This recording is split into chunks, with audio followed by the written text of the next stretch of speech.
you like audiobooks or audio shows, check out a free trial of Audible. Just click the link in the description. You are listening to Mindshock True Crime. This is the Maura Murray series, episode 45, The Speeding Ticket. I am your host, Bruce McGuire. And Maxwell Powers. And we are going over recent revelations of Erinn Larkin's regarding a new theory in the Maura Murray case. And this involves a speeding ticket, suspended licenses, and a possible multi-state government cover-up in the Maura Murray case. Maxwell, as always, will be on the ball with all the details. As always, if you like the podcast, you can donate to our PayPal. Just check the link in the description. And make sure you subscribe to the channel. Hit the bell for notifications. If you like the podcast, hit the like button. Feel free to share it across social media platforms. Make sure you like and follow our Facebook page for exclusive updates and some upcoming Q&A. You could also check us out on Twitter, Reddit, and Patreon. Patrons do get priority for case, episode, and topic requests in any existing series. So, Maxwell, what is your current theory? Was Maura Murray even in New Hampshire? Because a lot of people are presupposing that and taking on faith that Maura was indeed in New Hampshire, which might be true. But do you believe that to be the case, Maxwell?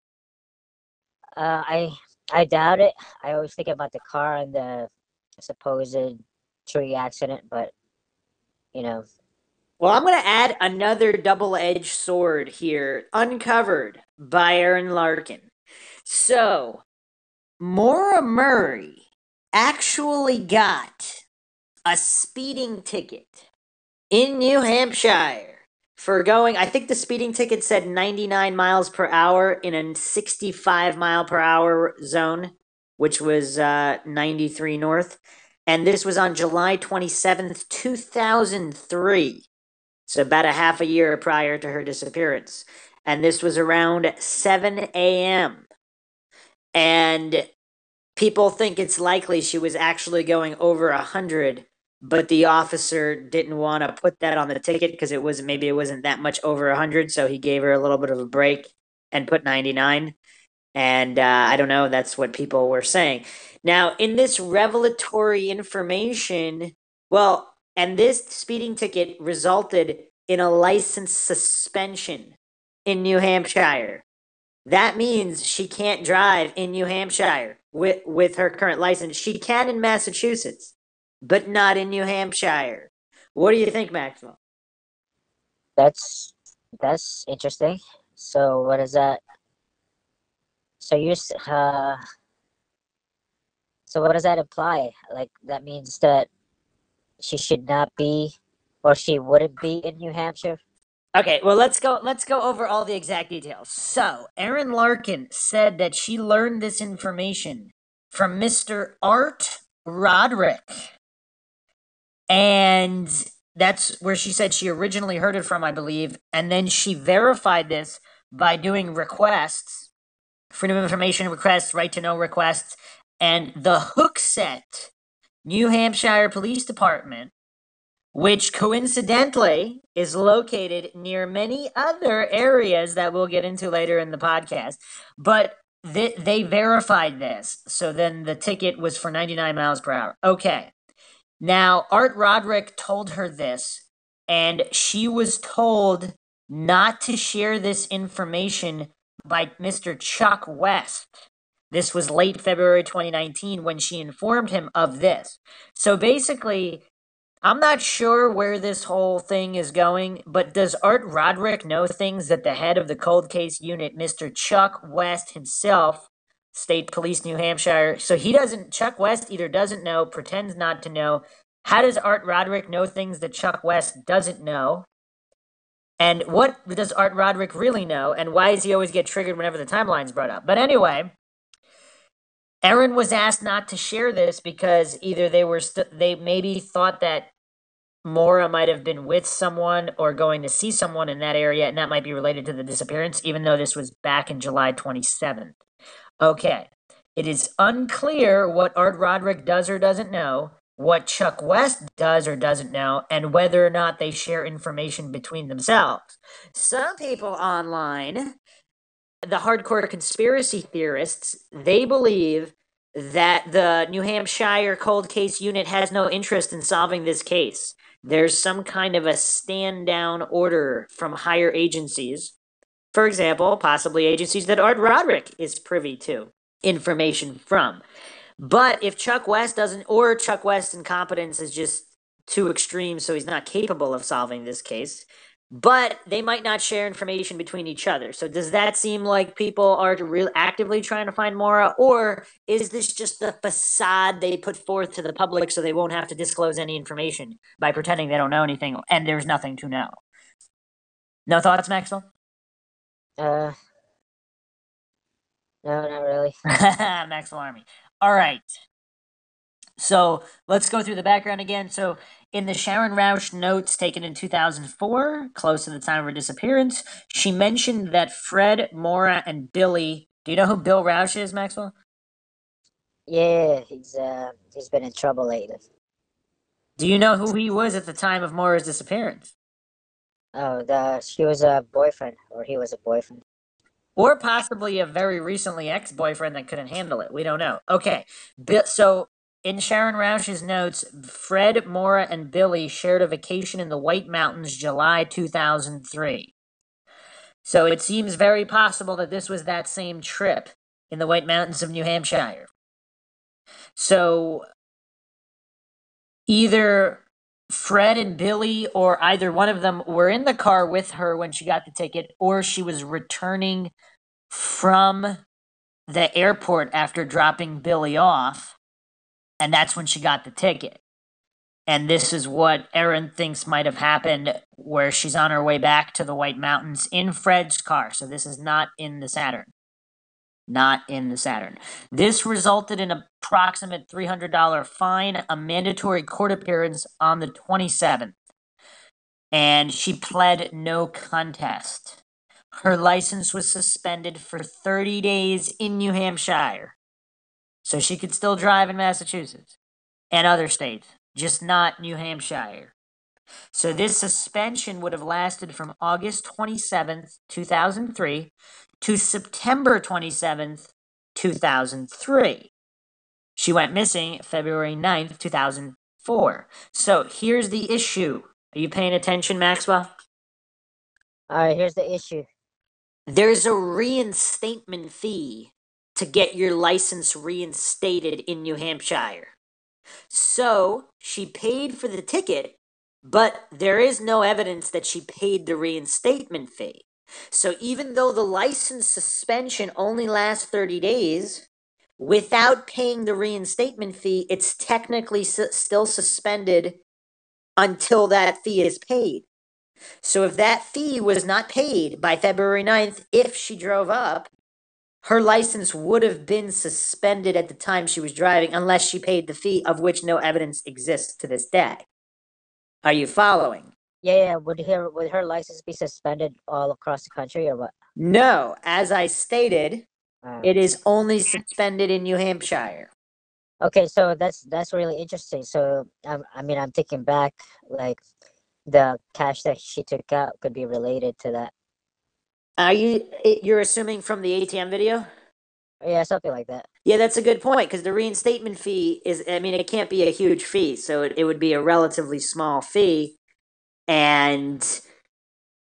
But why would she be randomly going to the ATM? You might be a step ahead of the game, Maxwell, because let's get into that.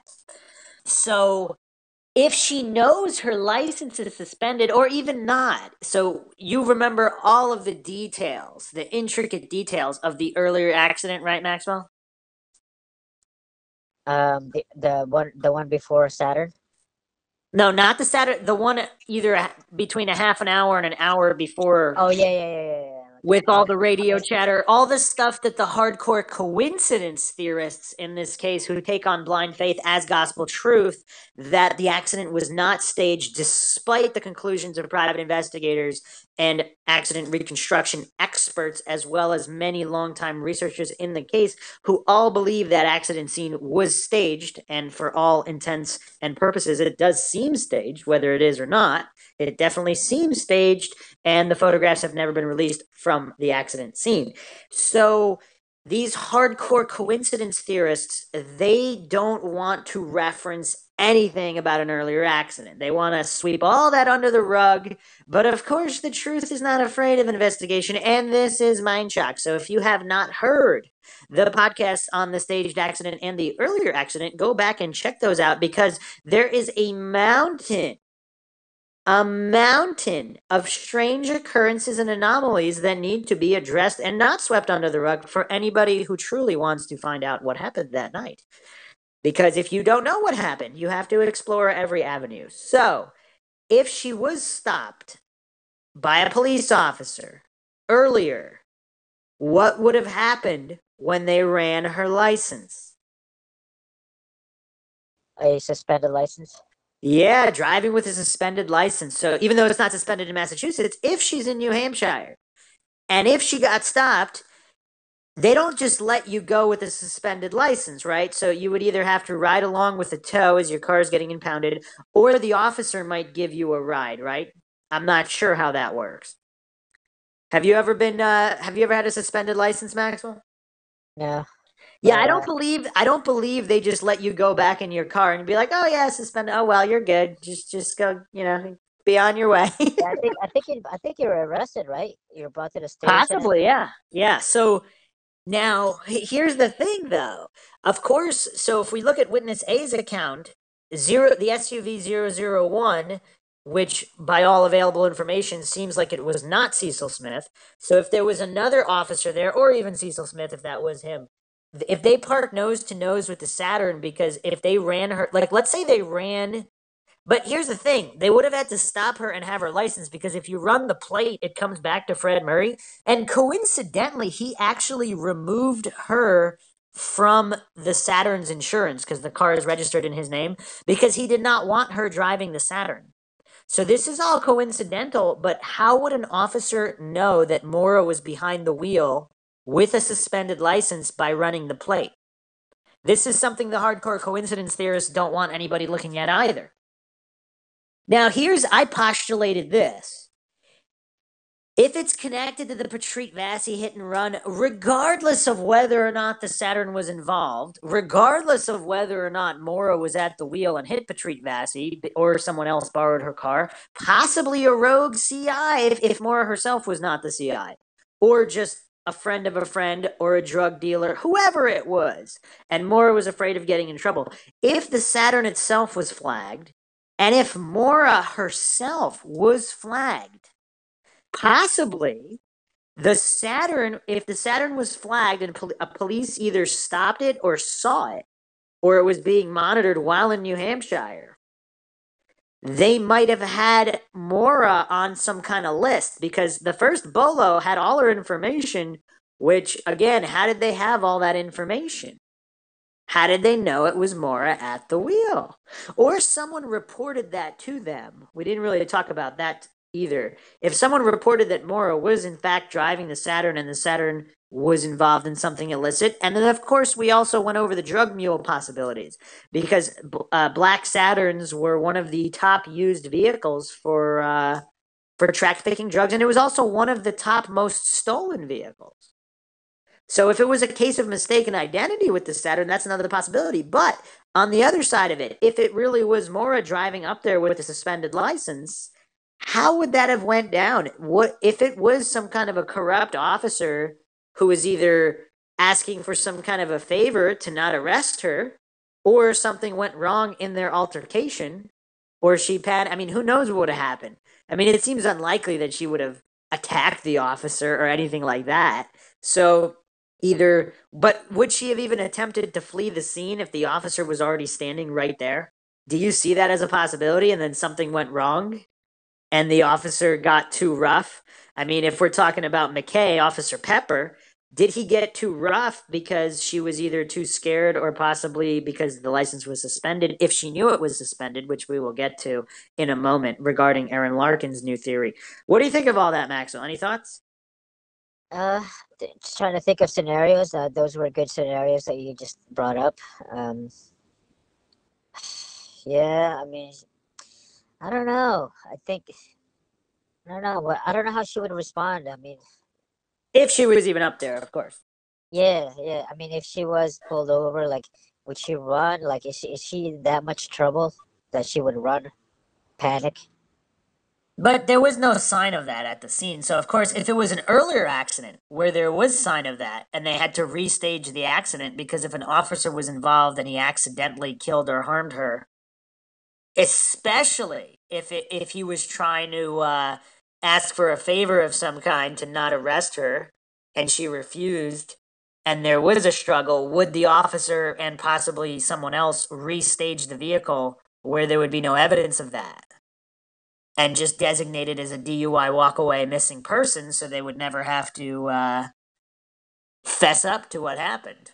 Or even not. Maybe the officer was good and wasn't asking for a favor or anything like that, but just somehow maybe he was doing a sobriety test and she accidentally fell and hit her head. I mean, who knows? We don't really know any of this information. And he didn't want to get into trouble, so then it all spiraled out of control and they had to stage the accident scene and restage the vehicle elsewhere so it wouldn't be too obvious. I don't know. I'm just going through scenarios.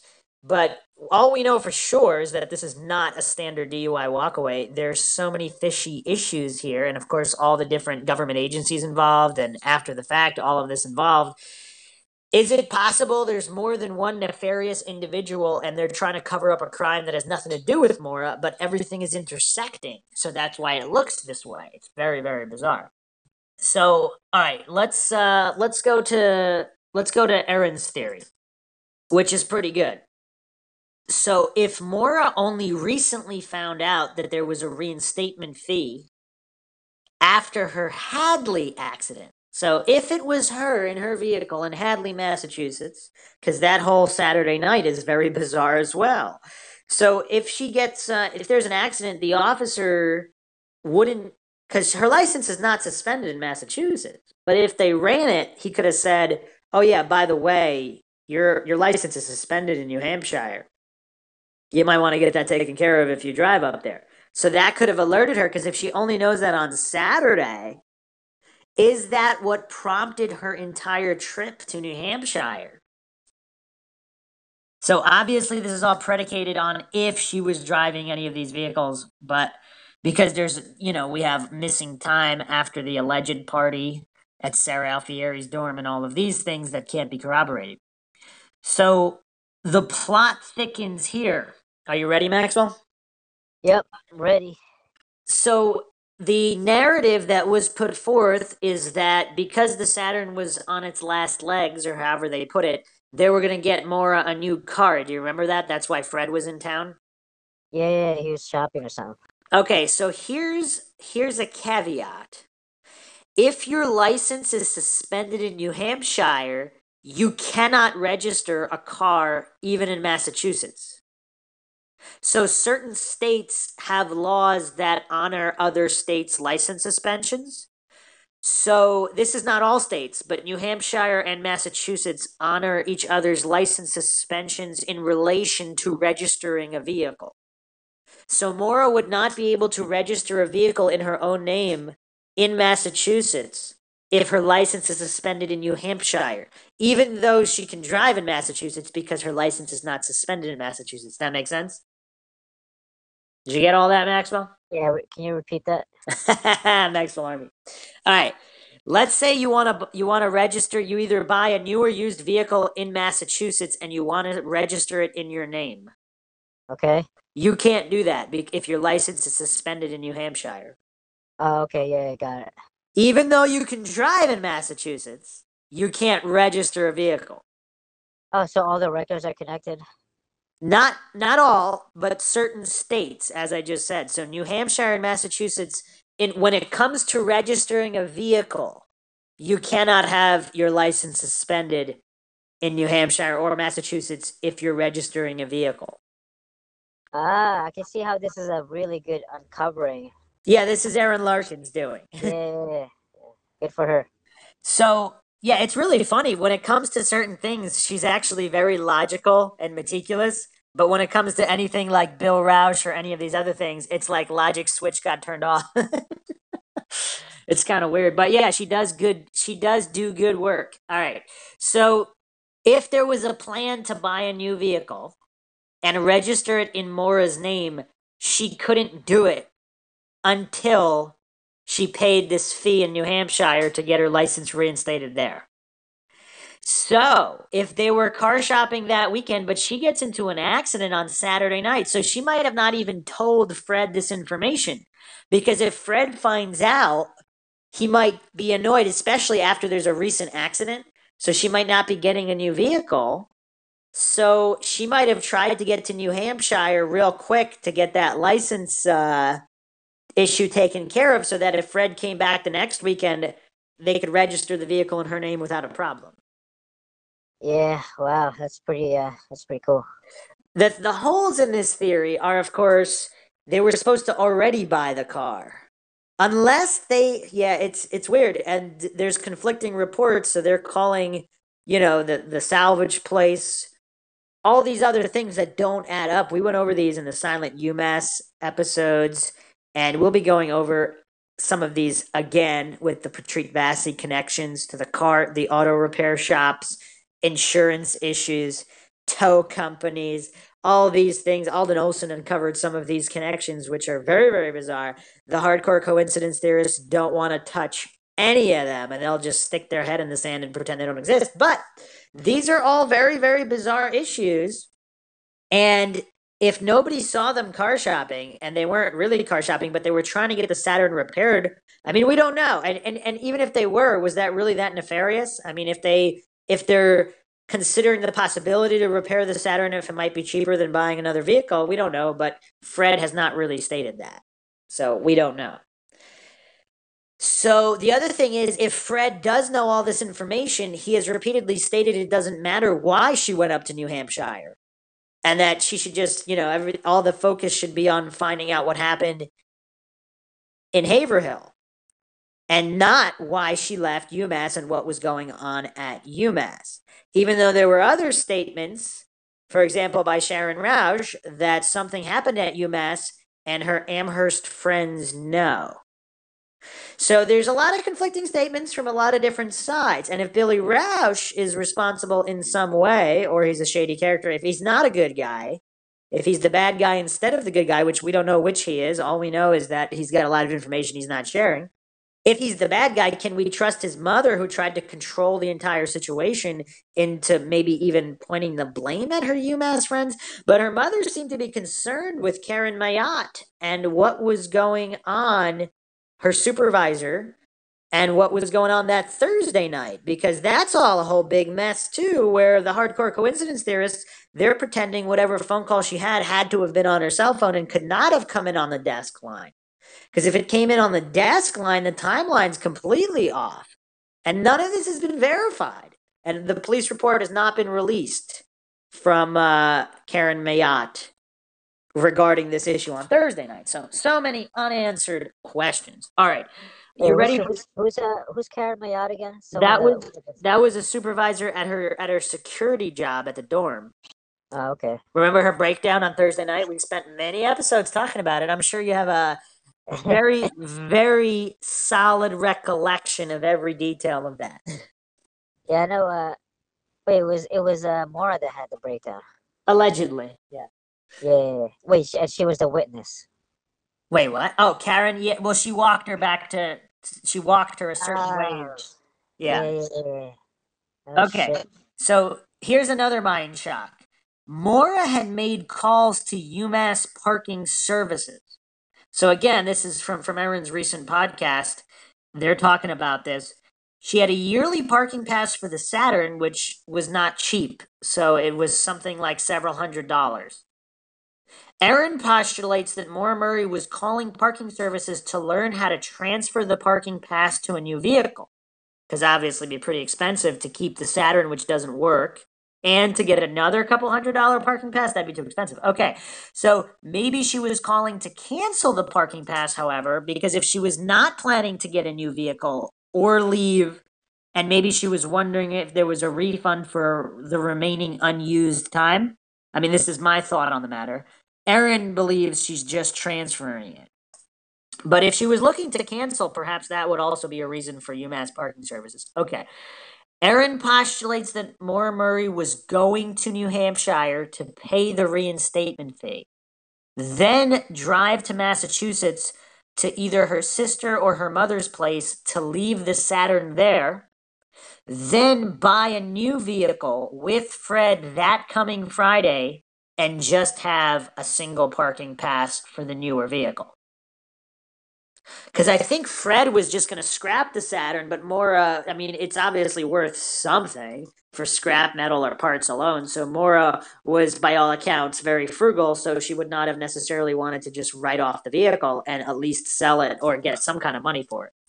So, of course, everything is all up in the air because it's not confirmed whether Maura did or did not pay the reinstatement fee. Because if she did pay the reinstatement fee, if she knew about it and she paid the reinstatement fee, then her license would not have been suspended. So then this, but we don't have any confirmation on that. So here's where it gets really, really strange. Because all of these agencies, the New Hampshire State Police, all officials that Erinn has reached out to, they have refused to tell her if Maura Murray's license was suspended in the state of New Hampshire or not. You would think this information would be easy to find out. Wait, they refuse to say, and they know, or like? Of course they know. How would they not know, Maxwell? If your license is suspended in a state, I mean, like, wait, these were recently asked, like, going back on the within records. the past year, yes. I mean, so within the past year, they've been asking about this, and they're not giving it from like Correct. 2004. Correct. No one will. They will not tell her whether Maura Murray's license was suspended as of February 2004 in New Hampshire. Damn. Is that weird to you, or what? Is it weird to you? You don't find anything weird. Yeah, but I mean, I just, I don't know why they wouldn't share that information. Well, it's about to get a whole lot weirder, Maxwell. Oh shit. Okay, so Chuck West actually gave Erinn Larkin the okay to share the speeding ticket information publicly after they narrowed down that Maura Murray was up in the White Mountains on vacation with Fred Murray at the time of the speeding ticket. So they basically, I guess Chuck West and the cold case unit had decided that it had nothing to do, that the speeding ticket itself had nothing to do with her disappearance. So her August speeding ticket had nothing to do with her February disappearance, which seems logical. So then they gave Erinn the okay to share this information. So that's step one. That's all okay, but they won't tell her whether her license was suspended or not as of February. So Erinn Larkin filed a right to know request of which there is a legal obligation for a response. In the response, are you listening? They stated they could neither confirm or deny the existence of a speeding ticket, let alone confirm or deny license suspension, because it could interfere with the investigation, which, of course, that's the standard catch-all excuse to deny all information by government officials. So we already know there's a speeding ticket because this was confirmed to Erinn Larkin by Hooksett Police Department in records that are now public. So we already know there's a speeding ticket, but they're saying they cannot confirm or deny the existence of a speeding ticket, or confirm or deny license suspension. Are you still following, Maxwell? I think so. They couldn't confirm or deny that there was a speeding ticket. Okay, so Erinn Larkin continued to try to find the records at the DMV or any other sources she can find. But do you know what the case file currently says if you look it up as of March 22nd, 2016?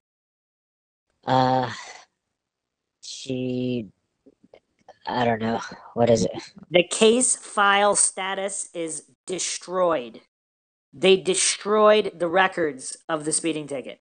So you can still find the ticket and the court date, but that's all you can get. The current status is destroyed. Why would anybody destroy a file? Especially Well, something could they just name it that and not destroy it? they could, but here's one theory. So the Oxygen Show. Have you watched the Oxygen Show, The Disappearance of Maura Murray yet, Maxwell? Nah. Yeah, good thing. We're on episode 45 of the podcast, Maxwell. So people don't know exactly when the Oxygen Show started shooting or production, but if they knew that they were making the Oxygen Show and they knew people would be finding information about Maura Murray, did they destroy the files? Did they destroy as many records as possible dealing with Maura Murray so that investigators would not be able to find anything? So all of these questions would not even be able to be asked.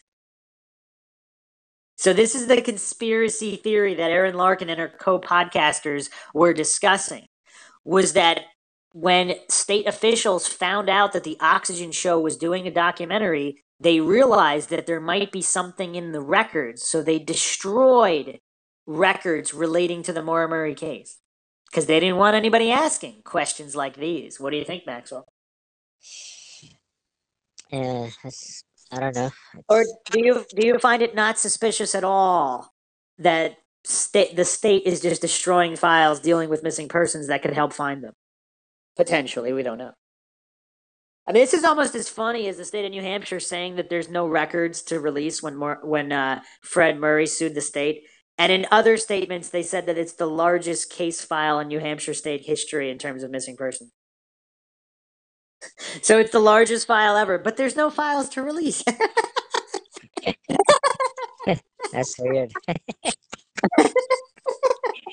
The largest file that we don't have. So none of it makes any sense. Obviously, this is all par for the course for the Maura Murray case. So I touched upon this earlier, but I think we need to say this again. Fred Murray told Maura Murray specifically not to drive the Saturn. Did you get that, Maxwell? No, I missed that. Like something about a Saturn.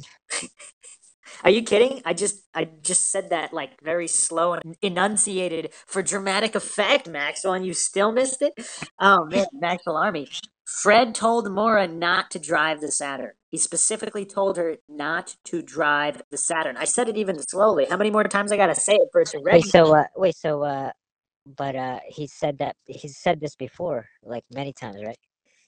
I mean, I don't know. He was saying that it was on its last legs. I don't know if it was ever stated that he explicitly told her, do not drive the Saturn. I don't know if it was ever stated like that, but this is what was gone over on Erinn Larkin's podcast. He might have said something a little bit more innocuous, like he didn't really want her driving it. But Okay, so what's the point with that? That she wouldn't drive it. She wouldn't touch it.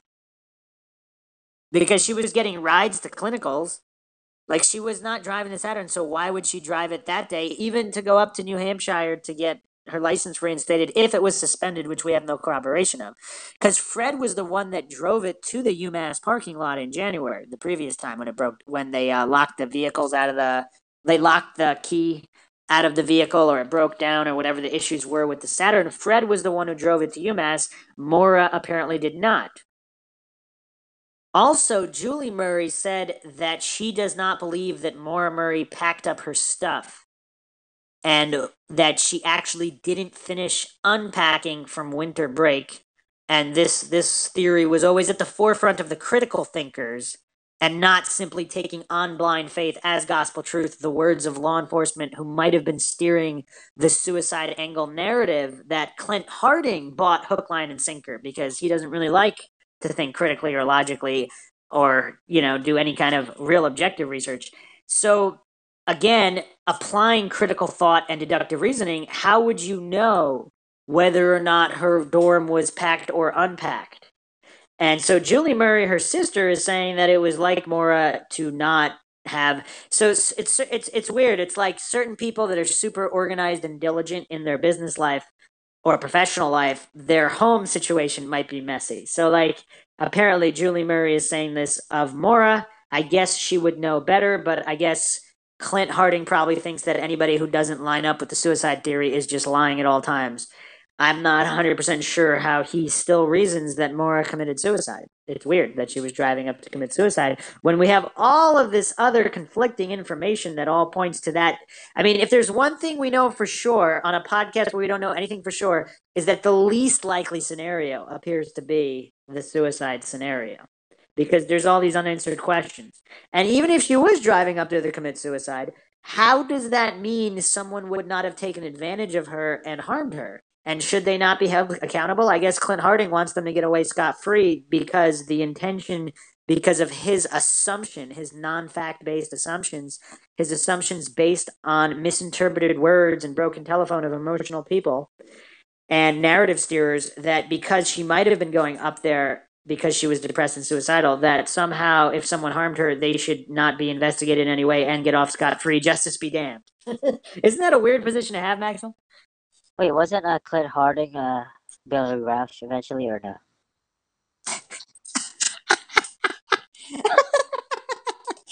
No, Clint Harding is in quotations researcher. I don't know, he doesn't really seem like a real researcher. He doesn't really do, I mean, it seems like he's missing the basics of even Investigation 101.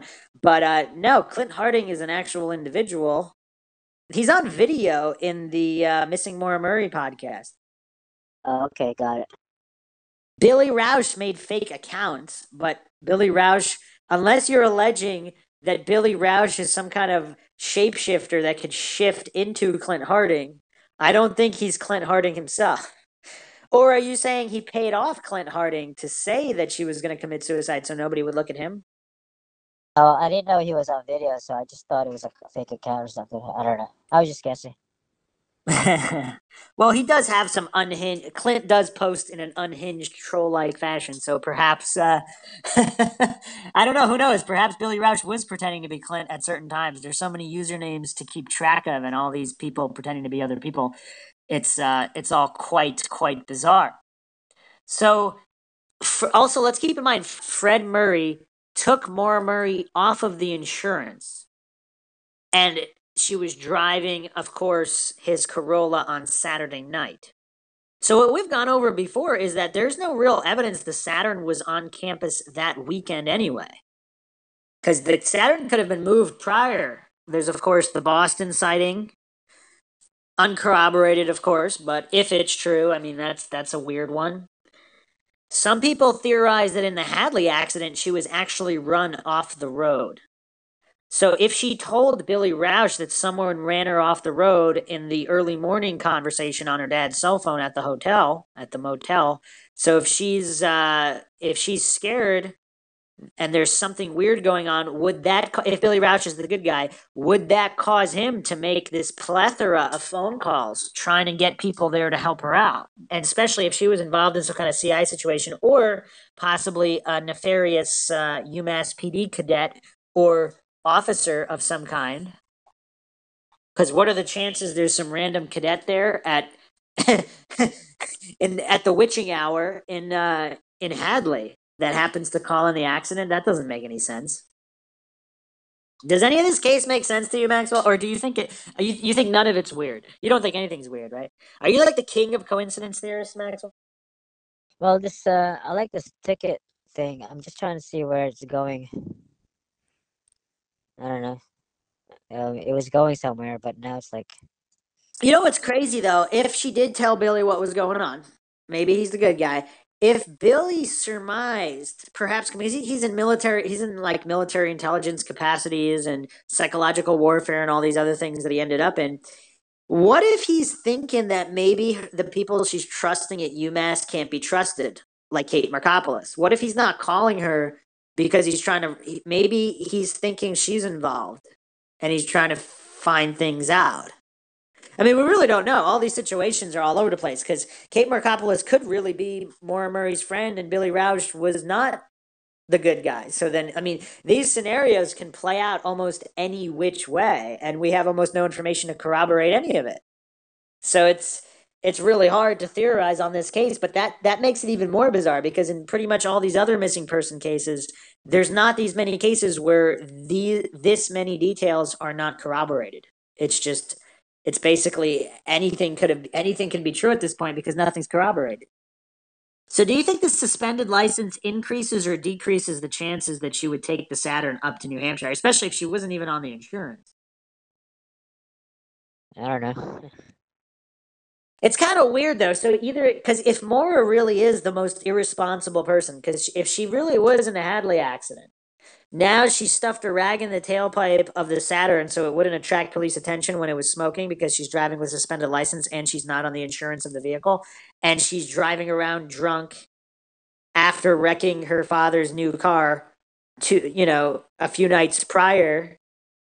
Does that seem like a responsible individual? Do people that know Maura Murray, is this her? Because I mean, we didn't know her personally, we don't know, but from all of these accounts, it seems unlikely that she would do that.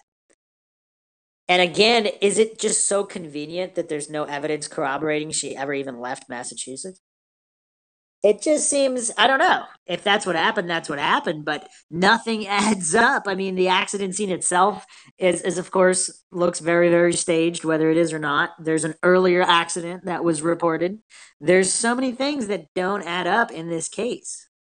Because the ATM timestamp, of course, is 3:15 p.m. And she's allegedly at the Weathered Bard Corner in Haverhill, New Hampshire, 7:15 to 7:30 p.m.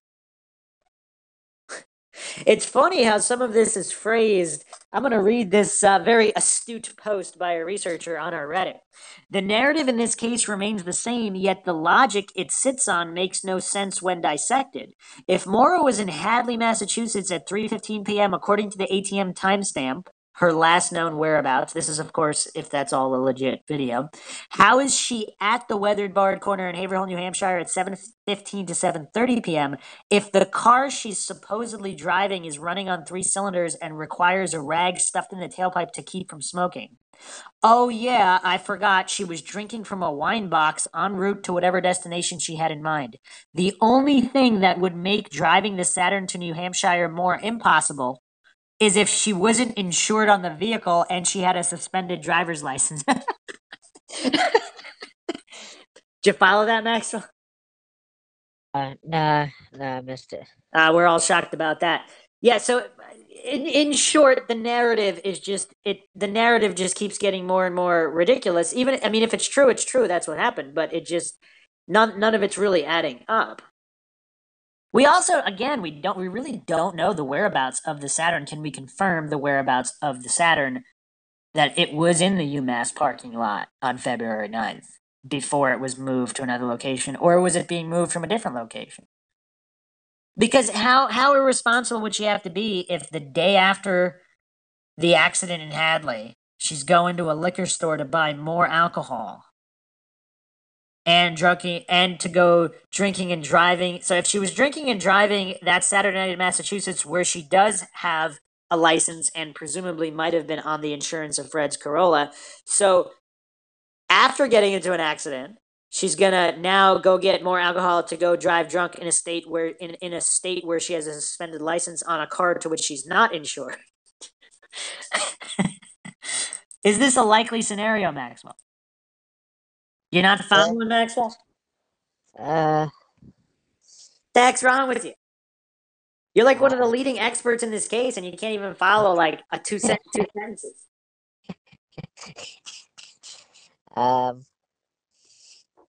That's kind of weird. All right, so you're aware of the Hadley accident on Saturday, so she does not get a DUI ticket. Obviously, we don't know if she was really driving or not. We don't know the circumstances of that police cadet. Maybe they switched seats. Who knows which one of them were drunk, if they were together, or she was being run off the road by someone else, or she was being followed. We don't know any of this information. However, she avoids the DUI, and she doesn't even get ticketed for reckless driving. So she avoids it, but then now she's going to get more alcohol, and she's going up to a state where her license is suspended with a vehicle that's not only is she not insured on, but that's running poorly. Is that the normal processes where you're just going to up the ante like that? Because if you get away, what is the normal process of someone who gets out of a scrape? Would you be more cautious afterwards, or would you throw all caution to the wind completely at that point? If this was really her. You didn't follow that either. I basically restated the same thing like 3 different ways. She's yeah, I don't know. The heck is wrong with you, man? This was like one of the most basic things. She got into an accident on Saturday night in his father's Corolla. Did you not follow that? Yeah, I got that one. But she didn't get a ticket for it. Yeah, so what? So do you think she would be a little bit more cautious after that? Or much less cautious and go driving in a state where she doesn't have a valid license? more cautious. Well, that was my whole point. I said that like 3 times. So, Okay, so like, is this all making you think it's more or less likely that she drove the Saturn up to New Hampshire? oh yeah, less likely. Man, it takes so long to get something through with you, Maxwell. It's crazy. Yeah, that is kind of crazy. I mean, the Maxwell and the thing, and the Saturn thing. Yeah, that's weird. I don't know. I just huh. That's rough. So what's the conclusion with this? What is there a conclusion to this, or like? No, what do you, we're doing think so far? we're doing a podcast theorizing on it. Yeah, well, what do you think so far, though? The problem is we can't confirm any of this information. That's the problem. Oh, I see. A So lot of this we're kind of theorizing on a not lot. confirming. Yeah, the same thing we were doing on episode 1. a lot of this keeps going back to the UMass cadet though, because he just happened to be on scene at Hadley. Because this is not on campus. This is away from campus. It's the witching hour. It's 3:30 a.m. Coincidentally, there was an hour missing before because this, even though it's not on campus, it's not that far from campus, so somewhere around 15 minutes or something like that. Where'd the hour go? Because if she left the party, did she go to another party, or was the party never even at Sarah Alfieri's dorm room? See, this is why none of this makes any sense. The whole case doesn't make any sense. That's why we're in episode 45. It's a lot of episodes. Because here's another interesting point, though. How would a UMass police cadet, what did the cadet do? What did he just told a Hadley police officer, don't give her a ticket? Why would the officer care what a police cadet said? It's a cadet from UMass, from the college campus that has nothing to do, like, what is their law enforcement capacity in the city of Hadley as an official they're not an official law enforcement officer in the city of Hadley. They're a cadet at a university police department. Like, they have no jurisdiction outside of campus. So was he in the vehicle with Maura Murray, or was he following her? Or, because what are the chances? I mean, I guess the hardcore coincidence theorists think that he was just hanging out randomly in the streets in the middle of the night in Hadley. I mean, you could make the case he was hanging out randomly at UMass, but can you make the case that he would be away from UMass at a random intersection? It's a clearly marked intersection, by the way, too. It's not like the chances of. I mean, it's weird.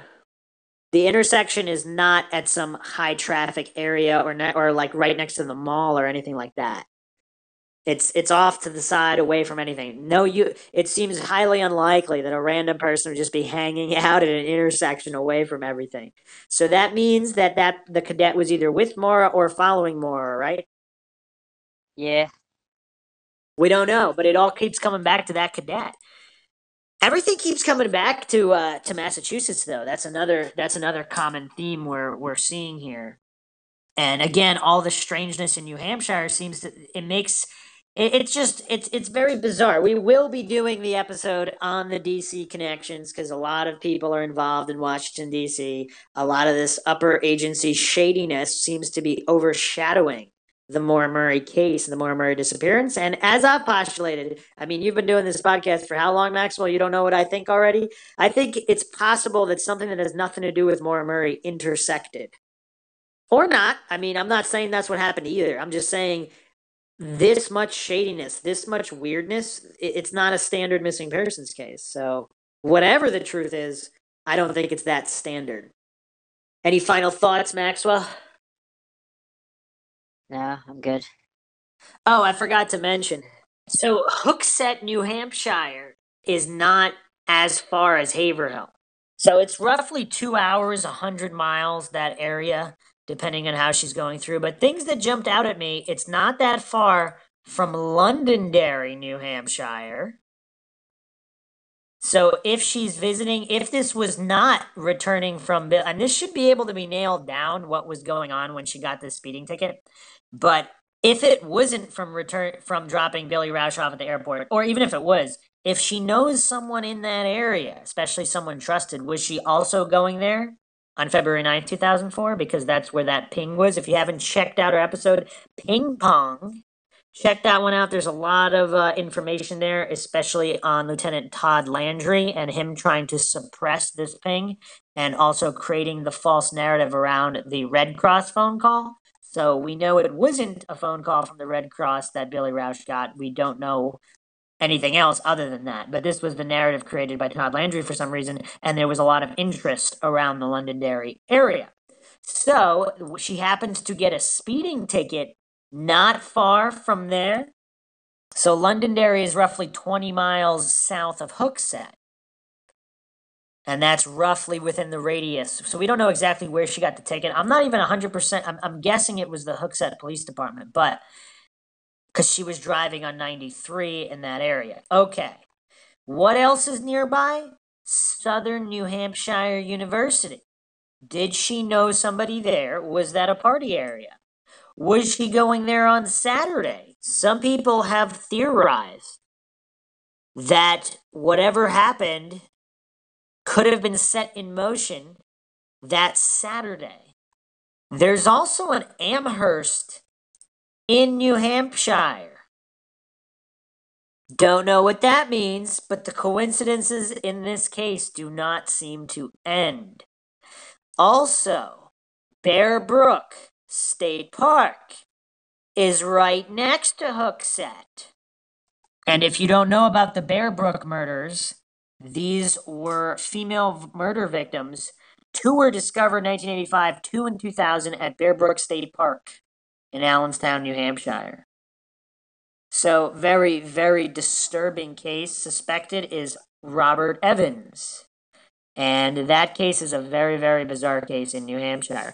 But all of these coincidences and many more seem to plague the Maura Murray case endlessly. Of course, the hardcore coincidence theorists do not want to touch any of it. We don't know what's related or what's not related. Any final thoughts, Maxwell? No, I'm good. All right, we hope you enjoyed another edition of Mindshock True Crime in the Maura Murray series. If you like the podcast, you can donate to our PayPal. Just check the link in the description. Make sure you subscribe to the channel for updates. Make sure you allow your device to get those updates through to you. Like and follow our Facebook page for exclusive updates. You could also check us out Twitter, Reddit, and Patreon. Any questions, comments, theories, leave them in the comments section. This is Bruce McGuire signing off. And Maxwell Powers. We'll catch you guys next time.